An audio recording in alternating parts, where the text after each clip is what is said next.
And then they can be right outside, dogs can't get to them, and I have the water, so I can keep a better eye on them.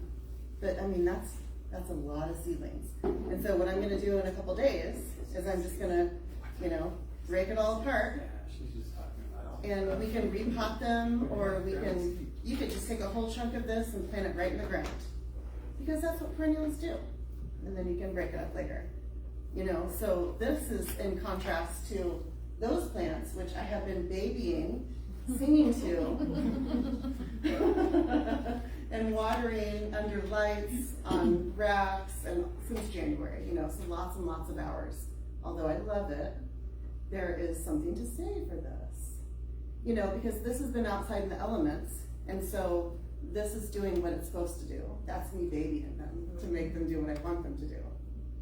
So it's cool. So I'll figure out which species do really well for winter sowing, and I'll probably never do, let's see, I don't know if I have yes I do. Here's the black-eyed Susan. So here's one I babied since January, and here's 100 more that I haven't had to do hardly anything with. And you might think this is way better. It's not. Because I put a couple of these in the ground, and they're like very, very sad right now. Very sad. And so I have to water, and they'll be okay. They'll probably make it. But these are ready to go because they're going by nature's rules instead of my artificial rules. Isn't that cool?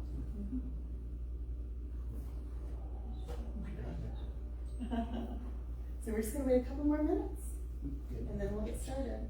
So glad to see everybody. Make sure all the technology's working.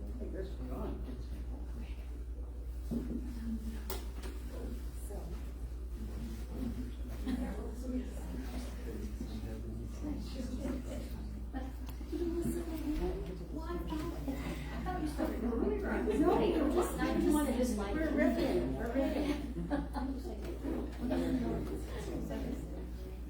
We'll get started in just a couple minutes after I embarrass him. Hey, Mom. I hope you're fine.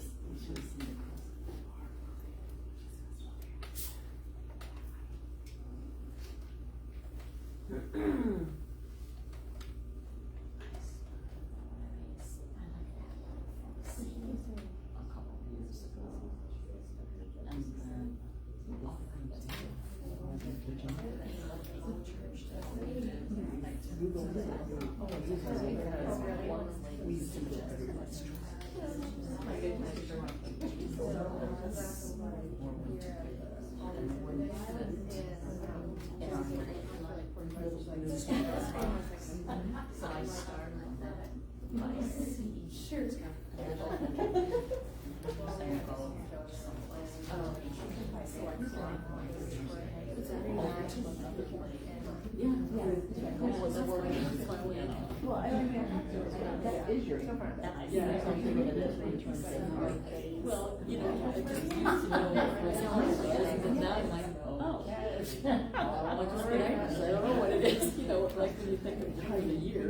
Right, exactly. Because when I was baby, I just thought in terms of the river, you know, it's not really anything, like this is what they're getting.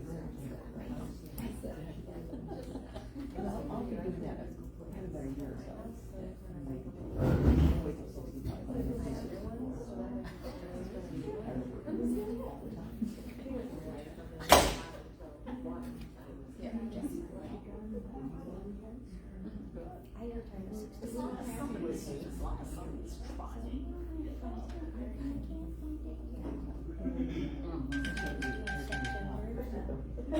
Thank you, Wendy. Is that my alarm?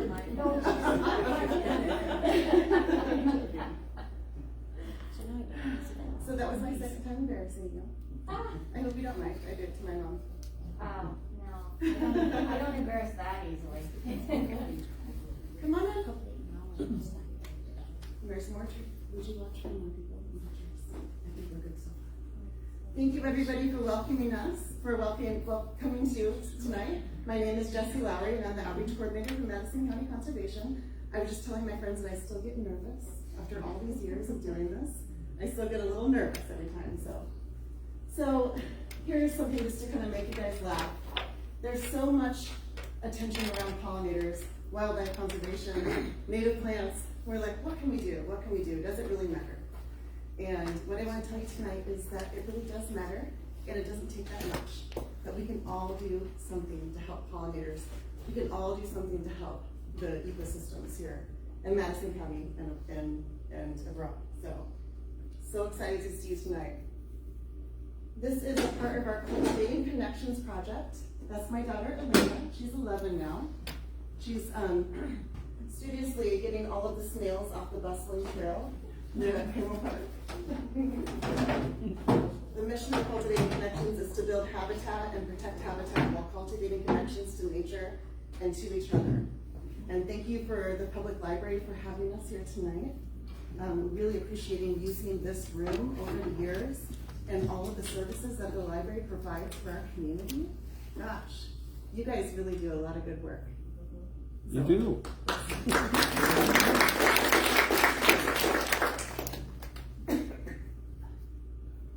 Here in Madison County Conservation, we manage 17 different natural areas, about 2,000 acres.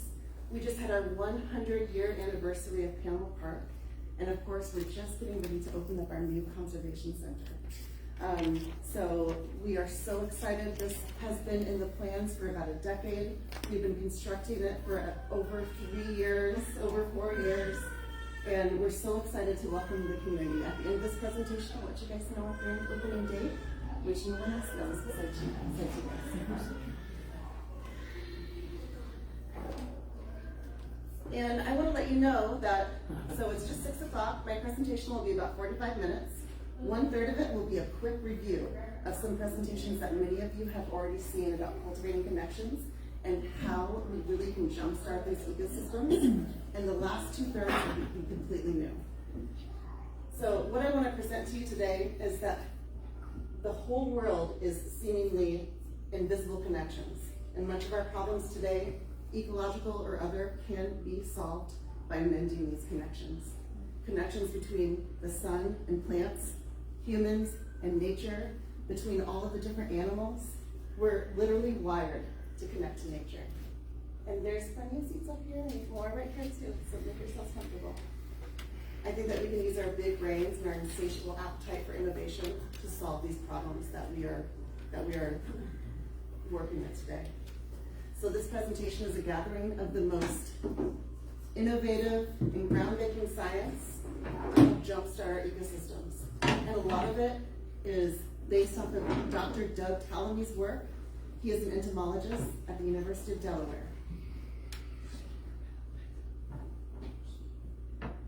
So let's start by talking about the historical connections of the tallgrass prairie. The tallgrass prairie that once inhabited almost all of Iowa and much of the Midwest was a biological hotspot. When I close my eyes and think of a biological hotspot, I think of the coral reefs or the Amazon rainforest. But actually that used to be in Iowa just a couple hundred years ago. We had over 200 species of flora and fauna, or flowers and animals, grasses and flowers that were 5 to 10 feet tall, or taller than a horse and rider, which I love those old-fashioned things. The tallgrass prairie is eons old connections. The sun, photosynthesis, feeding the plants, feeding the bison and the elk, pollinated by thousands of specialized butterflies and bees and moths, predated on a huge diversity of birds and dragonflies, bats, and much more.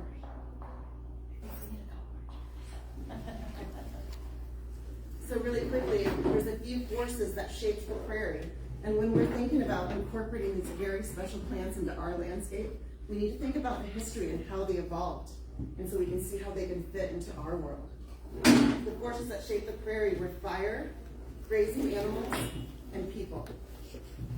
Fire every several years by just natural lightning or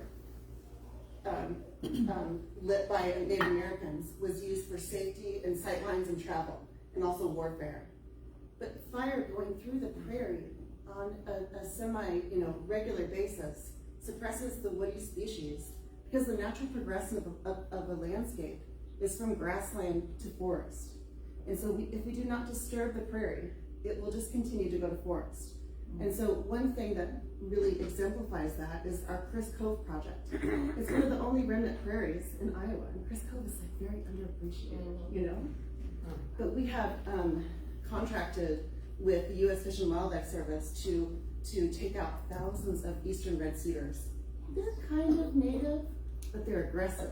They're not invasive, because that means that they're not native. They're native, but they're aggressive, because they are a colonizer species. They want to turn that prairie into a woodland. And the natural fires would do that. And so we have suppressed natural fires, and so now we need to bring the prescribed fires back. And that replaces the nutrients back to the soil. The next disturbance is grazing animals, like elk and bison. I always say, Chris Cove, we could just have like 2 or 3 bison. A lot of the growing points in the plants are right underneath the soil layer, and so they like to be munched all the way down, okay? So these are the same plants that we're gonna ask you to put in your yard. So let's think about how they have evolved. And the last force that they have evolved with is people. The prairie has evolved with people for eons. It still can today. So like I said, setting fires, using the resources, depending on bison and much more. People in the prairie coexisted for thousands of years. You can see the tallgrass prairie once encompassed nearly all of Iowa. And you can also see why Iowa is such an important state for migratory species like the monarch butterfly. Look at how important Iowa is to the tallgrass prairie. And this is why. Every 1 foot that you see above the soil, there are 3 feet of roots. That's why we say prairie plants sleep, creep, and then leap. They're not really sleeping, they're putting their roots down. Because anybody who lives in Iowa knows it can be kind of a rough place for weather and wind and drought and floods. And if you have your roots down that far, you're gonna be cool as a cucumber. Bison can be up there eating you, fire can be going, you're good. The tallgrass prairie was one of the top ecosystems for birds, reptiles, butterflies, and moths, and creating some of the best soils on the planet. Westward expansion by European settlers, they first called it the Great American Desert. They looked at the expanse of the prairie and all of that biodiversity, and they said, it's a great American desert. Starting aggressively in the early 1800s, it was largely plowed over in 1 generation. 1 generation, it was gone in 100 years, along with the buffalo, the lands, and of course, so many people. So in Iowa, less than 1/10 of 1% of the tallgrass prairie remains. Okay, so this is what we're asking you to do, because this is the connections that Iowa was made from. So we've also lost so many of those vital biological connections in the tallgrass prairie. But of course, this just isn't happening in Iowa. Loss of native landscapes is happening in the Midwest, nationally, globally. We are in the midst of the 6th mass extinction. But there's one thing different about this extinction from all the rest. It's caused by us.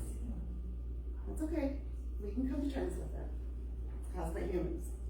And every species that we lose makes the global intricate connections weaker. Every species is breaking down the connections. We are wholly dependent on functioning ecosystems for our survival.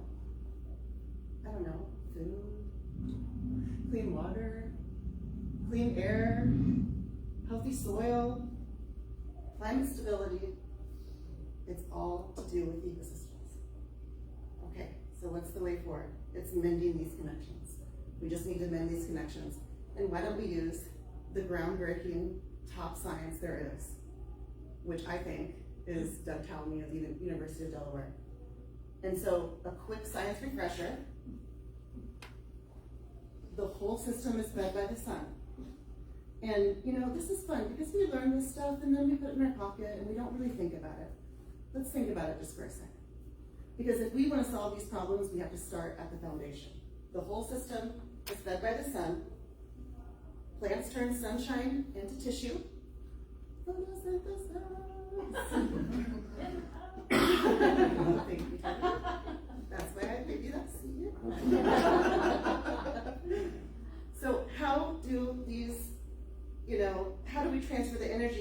plants to the animal kingdom. That's the really important thing, because guess who's in the animal kingdom? It's us.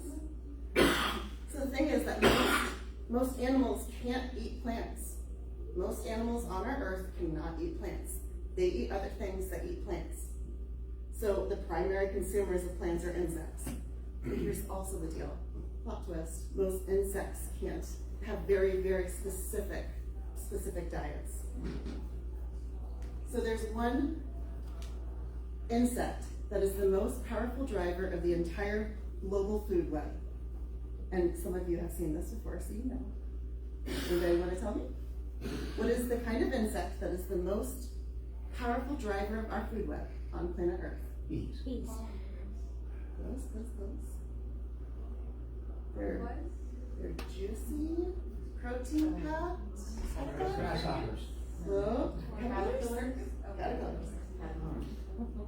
Caterpillars are our most efficient driver of the food web. They turn all of that sunshine into food that we can eat. Oh, what is that?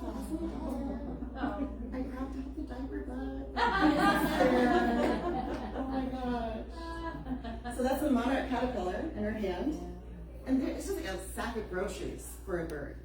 It's like, you want to go to the grocery store and get something for your baby birds? That is what you want to get. It is so nutritious.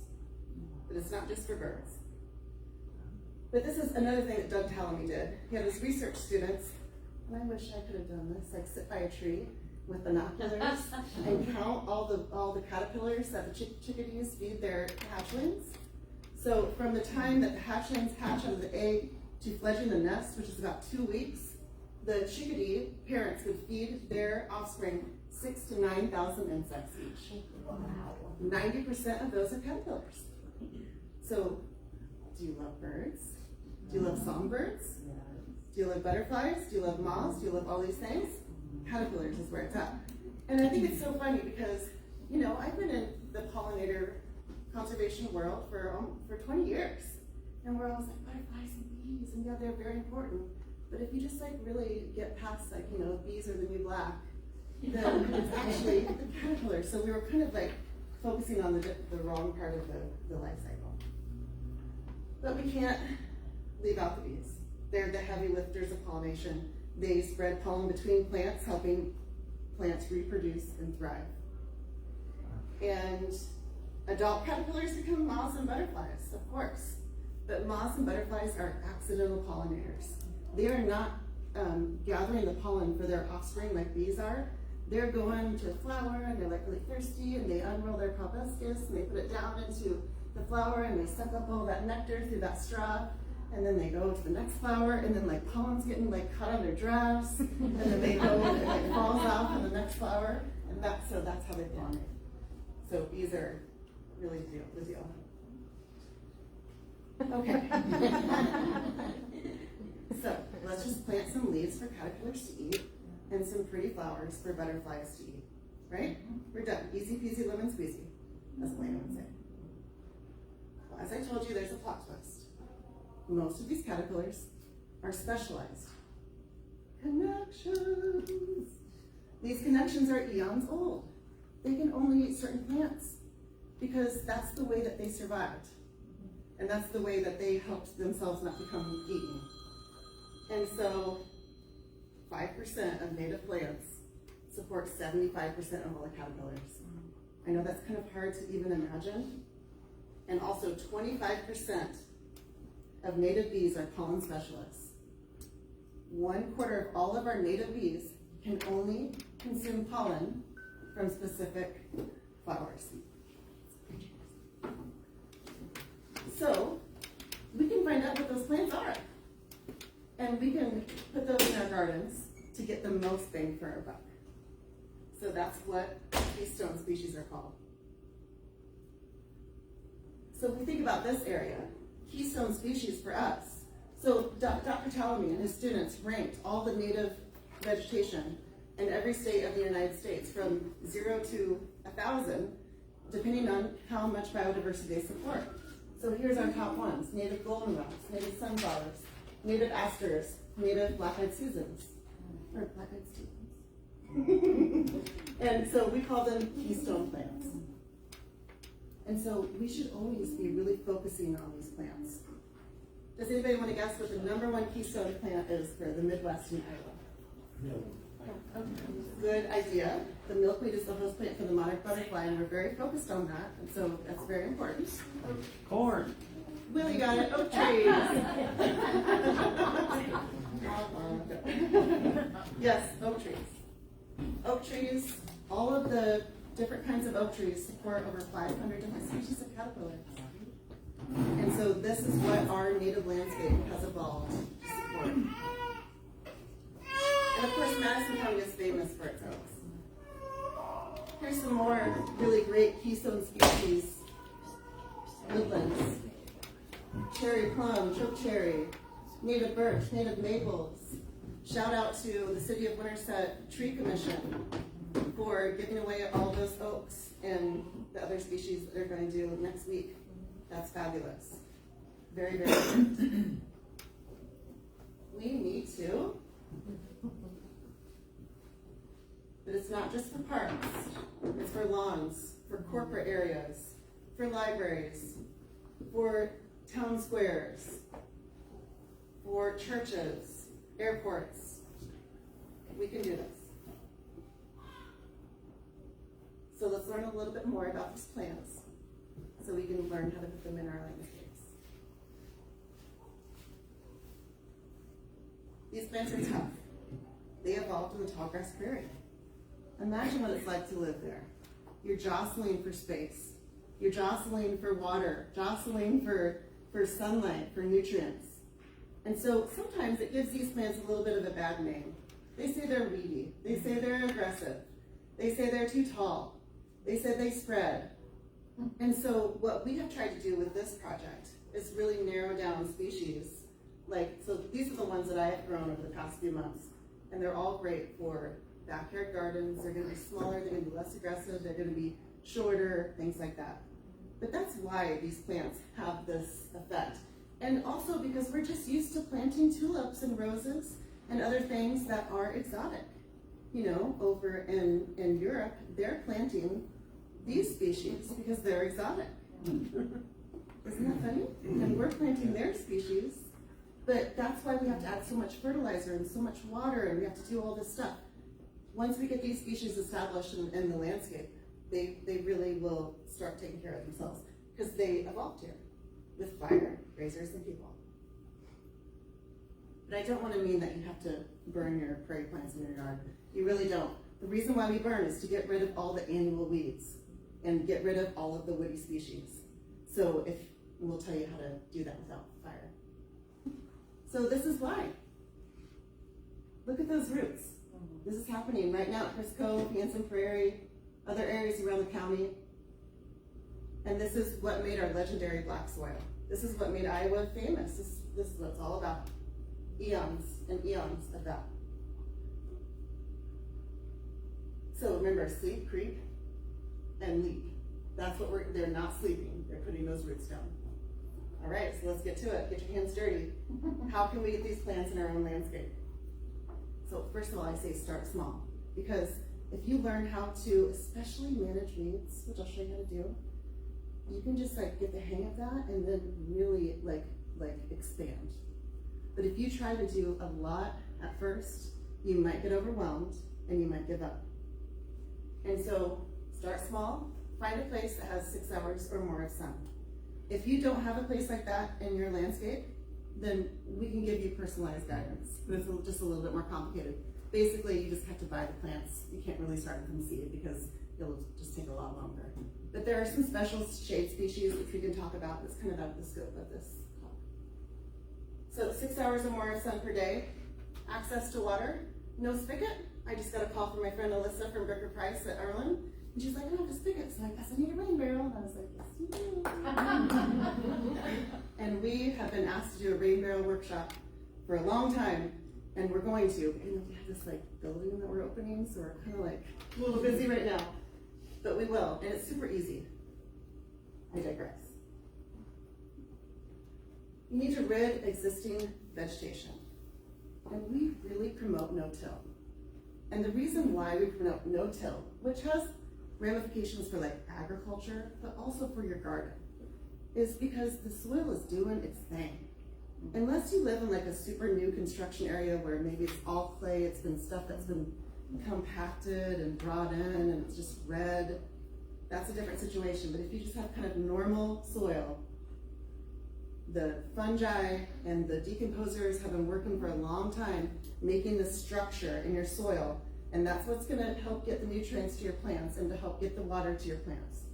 And so as much as you can not till, that's good.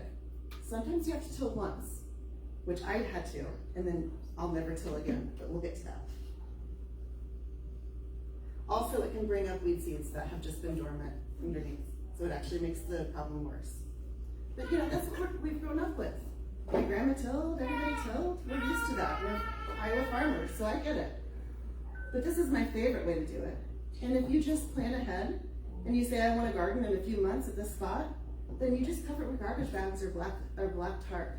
And I've done this 4 or 5 times now, and it works great. And you just put it in the sun, and you tell your neighbors to just excuse you for a couple months and tell them what's going on. And then later on, you'll open it up, and it's just soil and the smell of cooked peas. And it's amazing. And it's solarized, it's killed everything. And you're like, well, isn't that contrary to what you just said? Kind of, but you need to rid the top vegetation. You have to get that top vegetation off. So this is my preferred method. And then you can see what it turned into. How long do you do that? Like a couple months in the sun. Yep. And you can check on it. Is it done yet? No. Still got some weeds under there. And also take it off, and then those weeds come right out, man. They're just so ready to die. You know, it's easy. It's easy. Yeah. You don't put the seeds underneath that when you do that, right? You No. put the seeds done after they're all done out. You just gotta get, all we're talking about now is ridding the existing vegetation. And because, well, we could spray, but we don't wanna do that. We could spray that, and in 2 weeks, or what, I don't even know, we could get all the stuff out, but we don't wanna do that. So this is a much better way. So here's all the different methods we can do. So this is my house, and we moved in like right before the pandemic, and this is my childhood home in South Madison County. And we did till this once. It's a really large area, and it was the pandemic, and I was off work, and I said, I want a garden right now. So if you can't plan ahead, that's okay. You know, you can't be a 10 out of 10 on everything. And I've been having lots of conversations with people about this lately. Well, I can't really do that, and I can't have tall plants. That's fine. Just do what you can. Just do what you can. So I tilled. I had to till. So then, after I tilled, I put cardboard over the whole thing, and then put some soil over the whole thing, and then put some mulch over the whole thing. And if you just start off with a good foundation of weed control like that, and you just really do it right, then you could have 19 gardens at your house like me. That's the only way I can do it, is because I do not weed. I weed this time of year, and then it takes care of itself the rest of the time of the year because I have mulch. So we'll come back to that. If you have container gardens, this, and I know that, I'm sorry, those are kind of fuzzy, but you don't need to fill that whole container up with soil. That's very expensive. So we call it lasagna gardening. It's kind of the same thing as on land. I don't want to complicate things, but just put a bunch of logs, branches, newspaper, leaves, cardboard, grass clippings, and then if you're good enough to get compost going, which is kind of its own animal, and then mulch on top. So don't fill that whole thing with soil. So compost is kind of like, if you have good compost that's you've either bought at the store, or you know what you're doing and it's really good and quality, it's basically the same as soil. Just mix it in. But it just depends. Compost is kind of a wild card, depending on how it's made and stuff like that. Did that answer your question? Well, I'm saying if you don't have that, You don't need that'd be a compost, just layer of the soil. Yes. Okay. You do not need all of these layers. Okay. This is just one way to do it.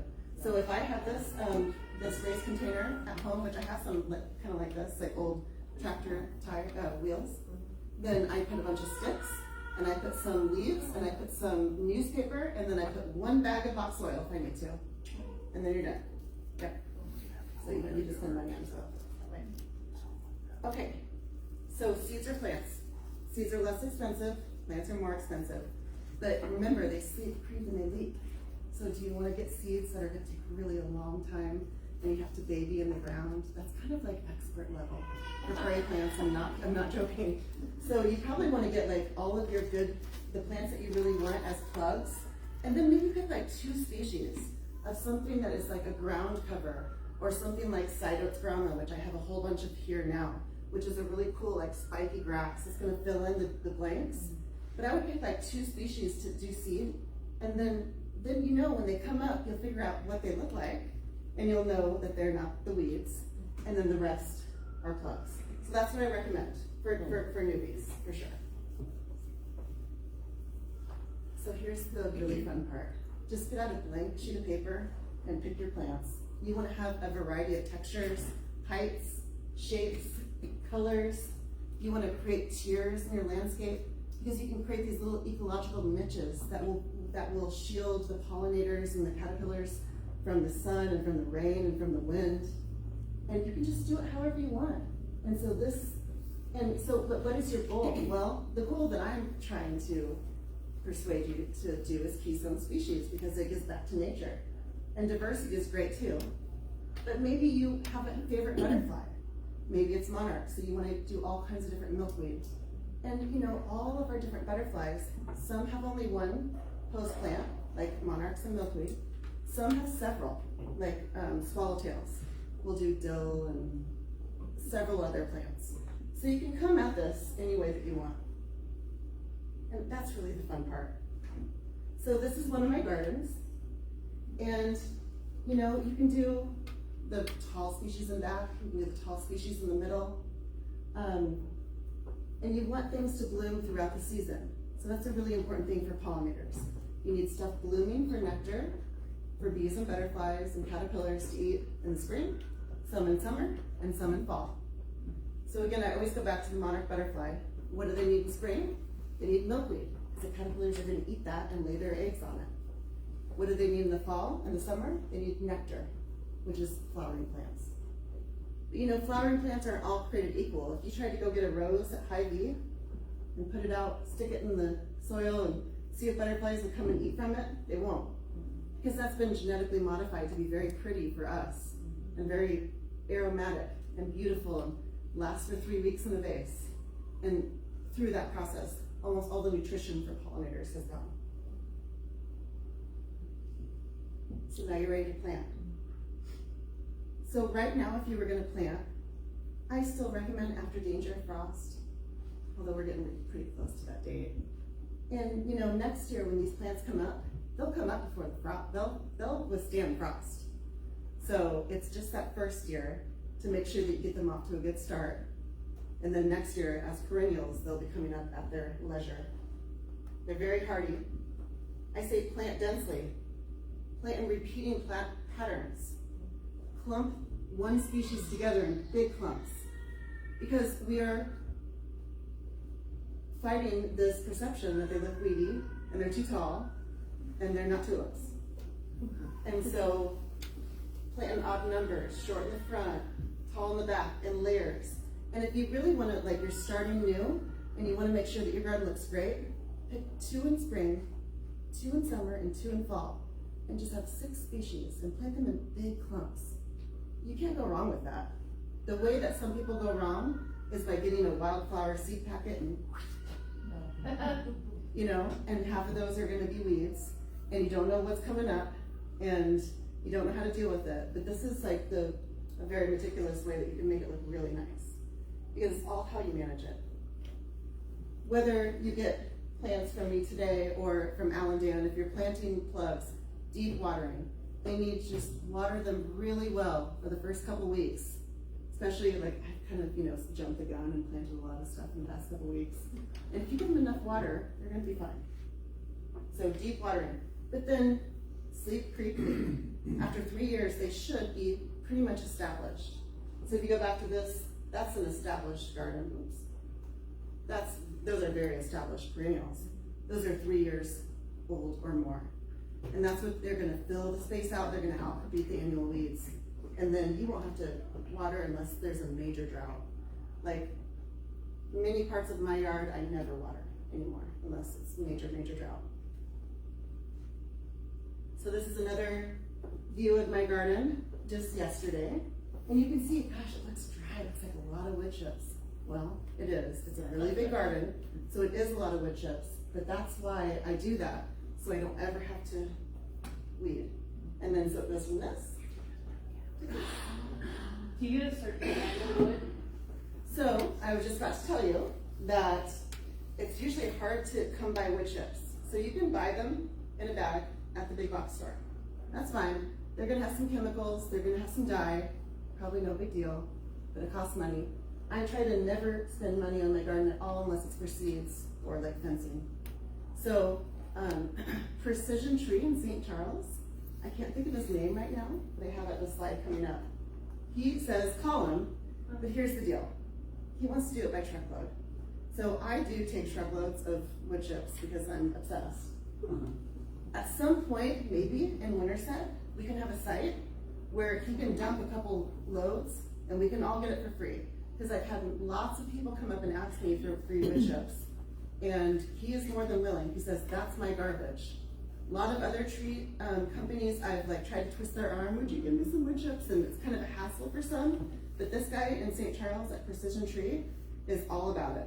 And he knows kind of about like the native landscaping ethic and stuff. So I'm just gonna plant that seed, pun intended. Yes? The electric companies, with the tree trimming groups, Yeah. we got 6 loads of Nice. wood chips loaded to us, so. So yeah, if you you gotta want a catch whole load. them where they're Yep, yep. But I'm thinking a lot of people just live in town and don't want a whole load. So I'm hoping that we can find a place to put a couple loads for community use. One thing you have to remember, and tree people should know this, but you don't want to get trees that were diseased and they cut down and chipped because they were diseased. And so I just always mention that, but they know that. Okay. And then this is another important thing. A lot of times when the native plants come up, even after 20 years of doing this, like right now, I would never take you on a tour of my garden because I'd look so stupid. So I'm like, oh no, it's familiar. I'm sure I know what that one is. But when they're this big, it's very hard. But I do know what the weeds are. Because I only have probably like 10 different species of weeds. You guys will recognize a lot of these. Yeah. So just switch your mindset. I don't know what that is. I'm gonna let it get bigger. It's not gonna hurt you until it goes to seed. And so if you don't know, next year you'll know. Leave notes for yourself. But, you know, common weeds, that's the way to go. Also, raise your hand if you have the CEP app on your phone.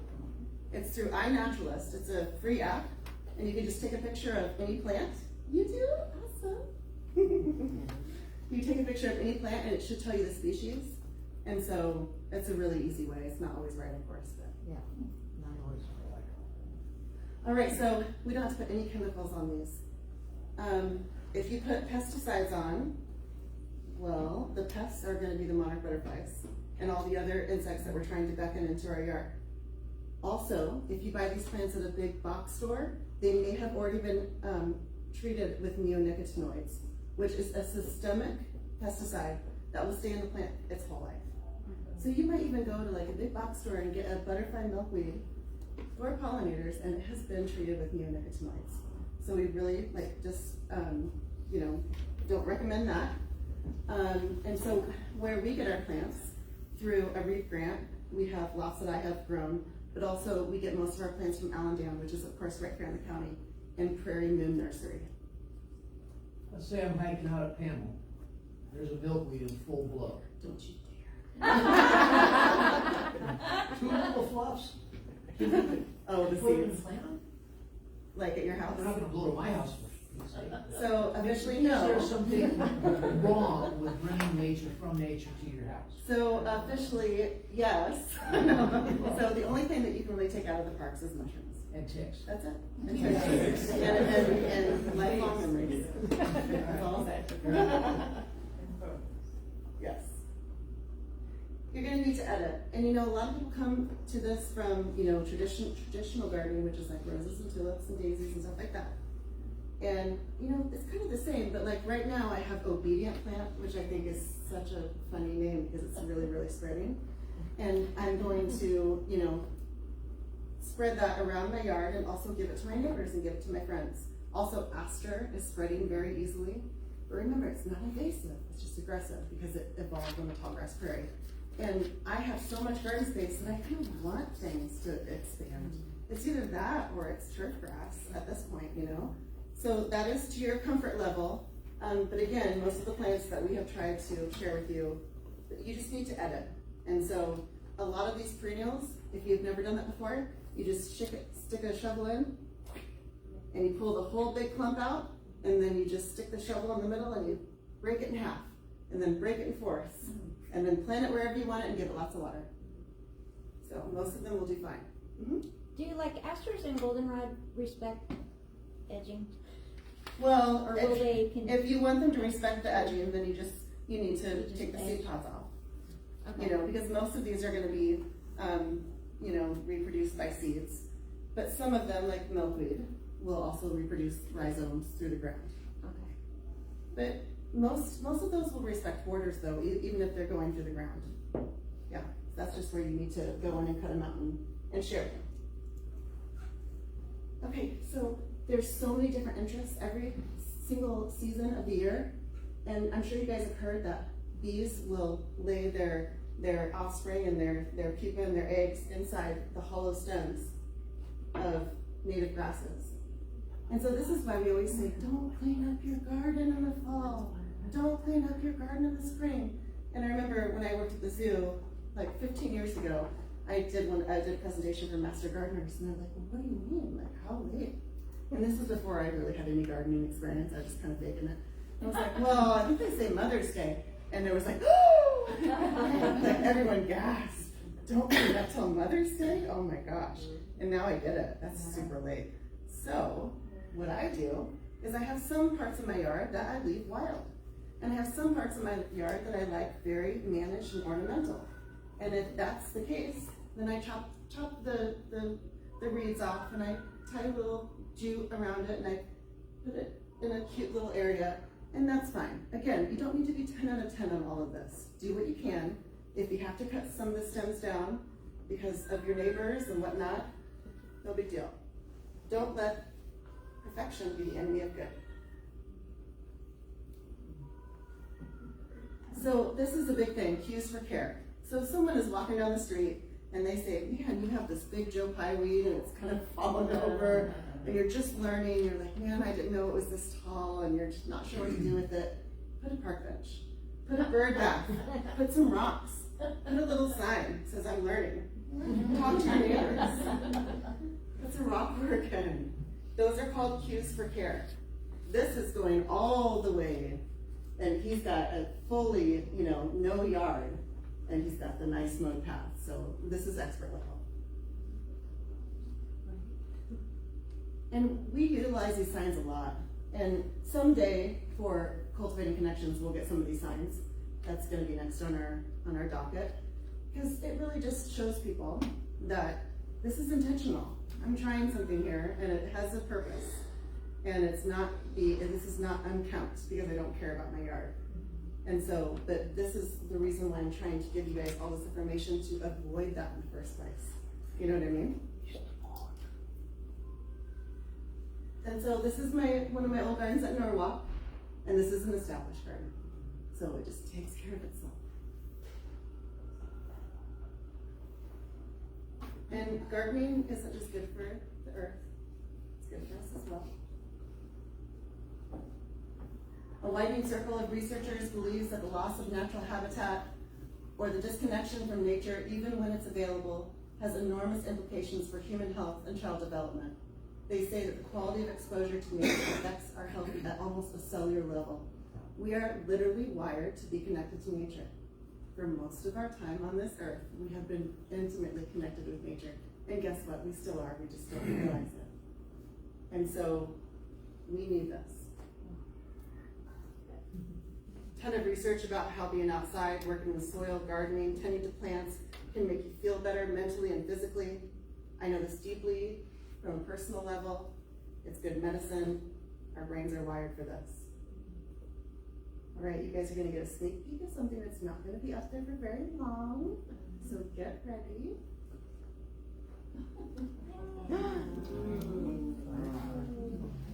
There's the Conservation Center, guys. We're so excited to welcome you to the Conservation Center. So our chamber coffee is on May 30th, and you can announce that now. Okay. Unless it's already been announced. Yeah. So you guys can announce it. Okay. We're open to the public later that day, which is also the last day of school. Yep, and then we're gonna have a big donor event on May 20th. And so a lot of people in this room have helped us tremendously. It's been a long road, but we're so excited to share this space with you. We've already moved into our offices. Thank you for your patience, all the things. We can't wait, we can't wait. So Cultivating Connections in this project, again, we're gonna give out $3,000 worth of plants. This is just icing on the cake. This is just stuff that I learned how to grow with $300 worth of seeds from the REAP grant. So the coming events that you will see happen throughout the spring and summer throughout the entire county of Madison County. We want to go to Truro and Maxburg Skillet Throw and all of the, maybe more underserved areas has been funded. Allendale's helped us a lot with the plants. AmeriCorps, Drake University, J. and Darling Institute, and our REAP grant. Also, we have tons of partners for Cultivating Connections. And basically what it means to be a partner is that you're a nonprofit organization, a conservation agency, or a service group, and you care about conservation. And we've had time to reach out to you. So we're excited to add more and more to this as well. And it's just, good things are happening. I want to dedicate this to two of my gardening mentors, Jim Nelson and my grandma Velma Weeks, who taught me so much about gardening. And I'll be here to answer questions. We'll turn the lights on here in a second too. So the time now is for you to join Cultivating Connections, and I know about half of you are already joined. You just have to scan the QR code, we'll help you.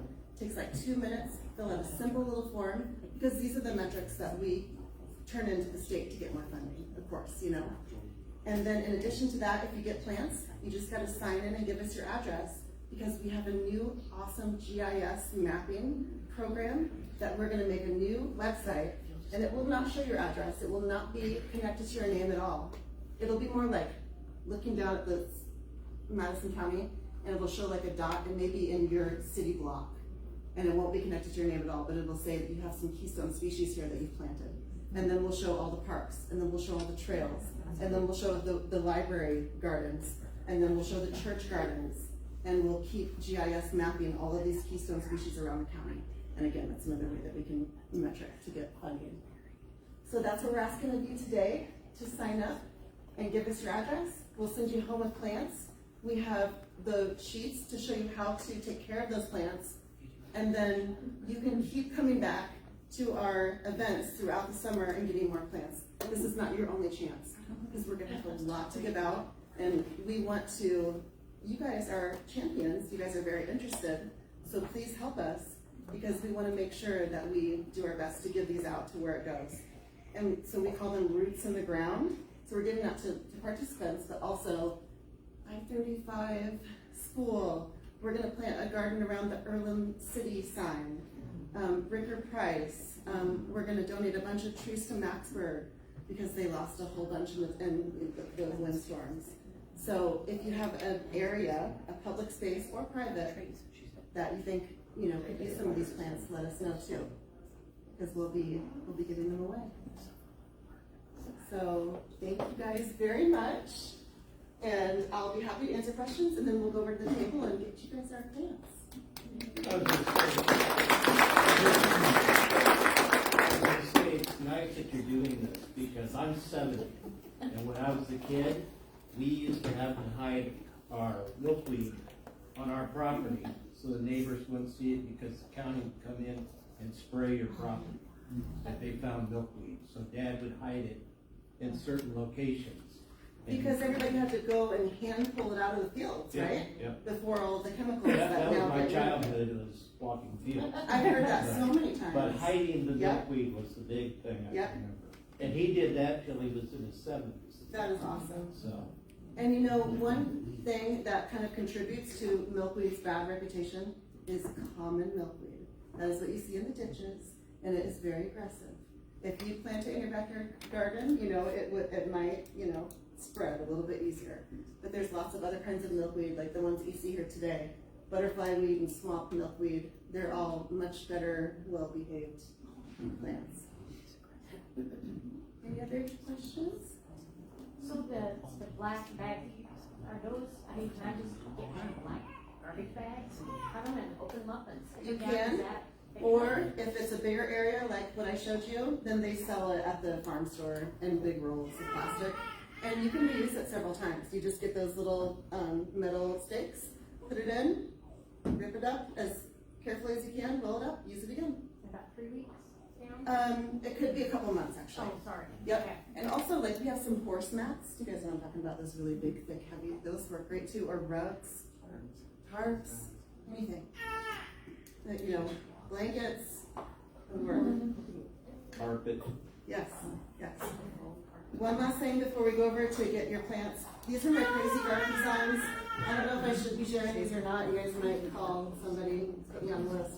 But it's kind of crazy. But this is the fun part, you guys. You can learn about plants and then just like really make it your own art piece. So thank you guys so much for coming. And we need to see this. No.